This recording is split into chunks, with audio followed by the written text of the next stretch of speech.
Hi, Lissa. Hi, Phil. Thanks for joining us today. This is terrific. Allow me to Thanks for introduce having me. you. Bet. Allow me to introduce you. Lissa Rankin is an OB/GYN physician, an author, a nationally represented professional artist, and the founder of Owning Pink, a website and series of workshops committed to building authentic community and empowering women to get their mojo back. She practices holistic women's health at Clear Center of Health in Mill Valley, California. Thanks for joining us here today, Lissa. I've been really looking forward to this. Thank you. Me too.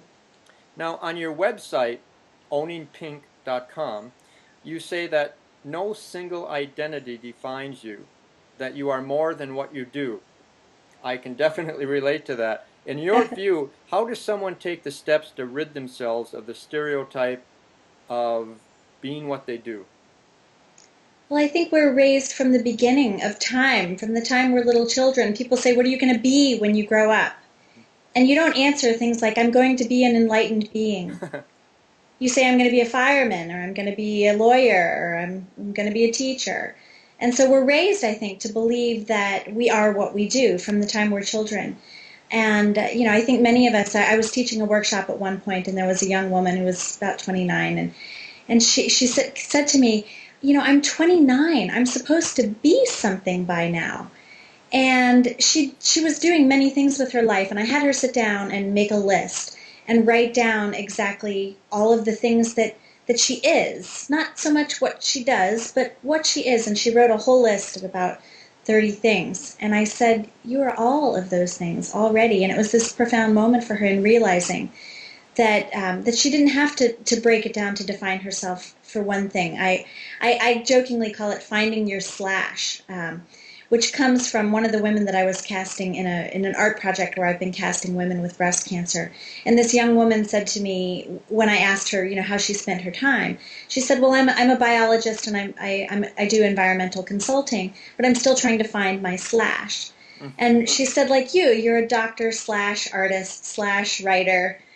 And she said she was still kind of trying to find hers. And I think all of us have many slashes. And some of them are things that we do, and some of them are ways in which we be, and all of them are who we are. And, for me in particular, I think once you are a physician, people try to define you by that alone. And, that was never comfortable for me. I never quite fit in a doctor box.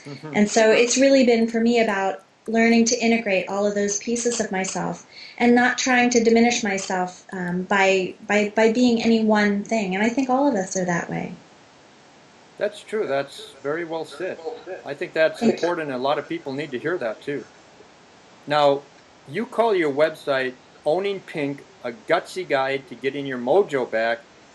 Where did the name Owning Pink come from, and what do you mean by mojo? Well, Owning Pink has a long history.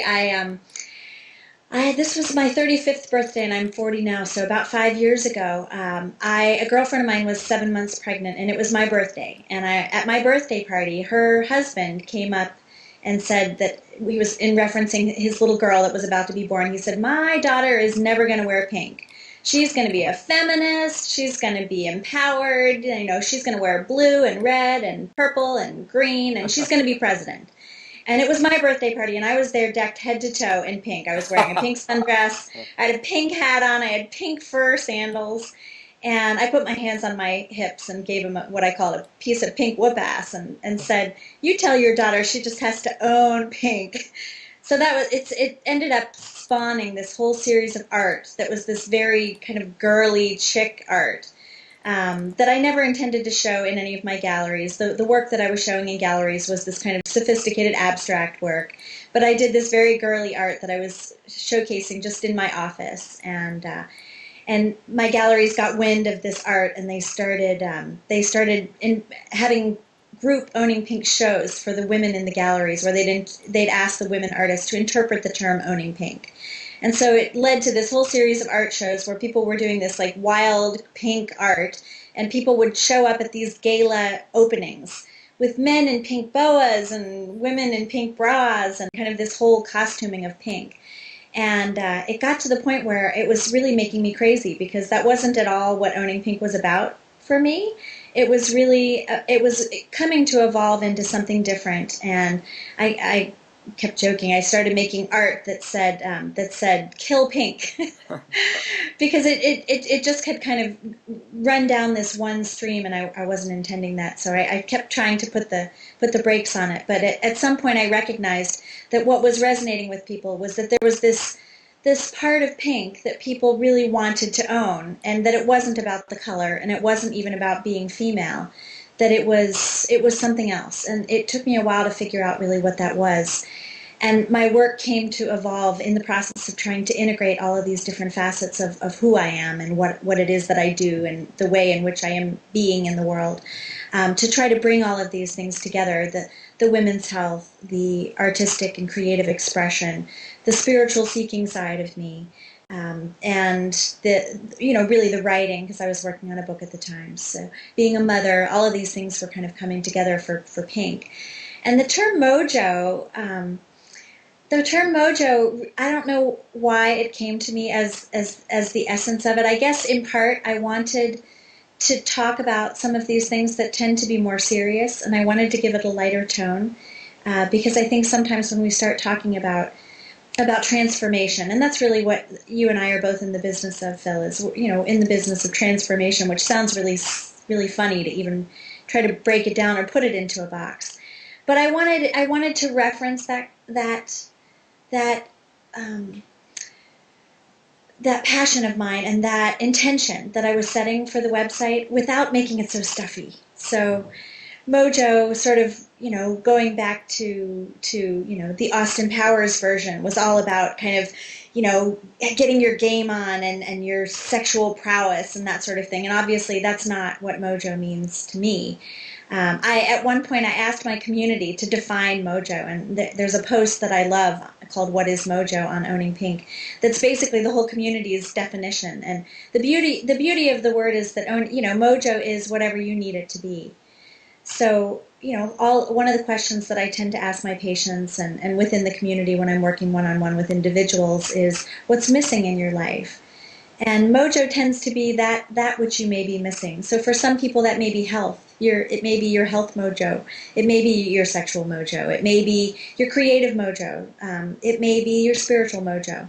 So really it kind of references whatever it needs to reference for you. But one of the pinkies in our community, I thought, described it best by saying mojo is more joy. I more like joy. that. Joy. I like it too. Just an abbreviation for more joy. Right. That's good. Now, you said you and I are all about transformation, and you spoke about Austin Powers. I think there should be a movie about what we do. Hey, maybe they could call it Transformers. Oh, wait, that's been taken, hasn't it? Oh, well, back to the drawing board on that one. Tell me, how have you managed to find balance in your life with all these slashes that you do?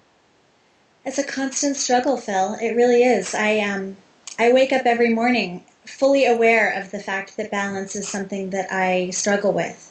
And there have been times in my life where I've achieved it better than others. Right now I'm in the middle of kind of a big manifestation cycle of my life, where I have 2 book deadlines that I'm working towards, and I have 2 solo art shows coming up. So, and a practice that I'm trying to run on top of it. So there's a lot that's really circling around me right now. But I think for me, really, it's every morning when I wake up, I try to make a conscious effort about what am I going to let slide today, because something has to give. None of us can be super person every day.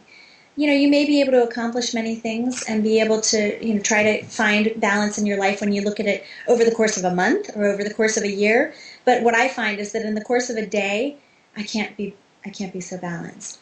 So, for example, every day it might be that today's the day that I'm going to give up my daily hike, and I'm not going to get any exercise. Or maybe today's the day I'm not going to make healthy organic produce for my family, cook a good meal. Maybe it's going to be that I'm not present for my daughter in the way that I would want to be present. Maybe I won't be there for my community, or I won't get anything done on my book today. And I think for me, by doing that consciously and setting the intention for what my day is going to be about, that when the day comes and I haven't achieved everything that I would have liked to, I don't see it as a failure. Instead, if there's time at the end of the day and I get to actually accomplish something I didn't think that I would, then it's sort of a icing on the cake and a bonus.